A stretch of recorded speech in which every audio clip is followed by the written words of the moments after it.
Hello friends, आज આપણે બનાવીશું શિયાળાની ઠંડીમાં ખાવાની મજા આવે અને બધાને જ ભાવે તેવો ગરમા ગરમ ગાજરનો હલવો।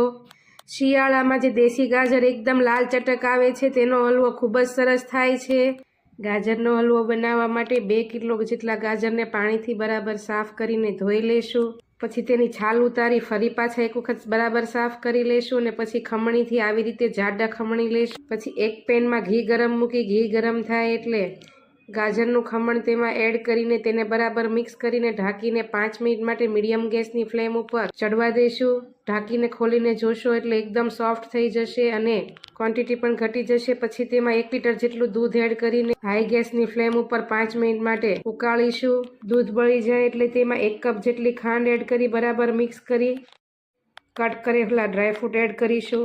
ફૂલ રેસીપી ડિસ્ક્રિપ્શન બોક્સમાં છે। ગરમ હલવો સર્વ કરીશું।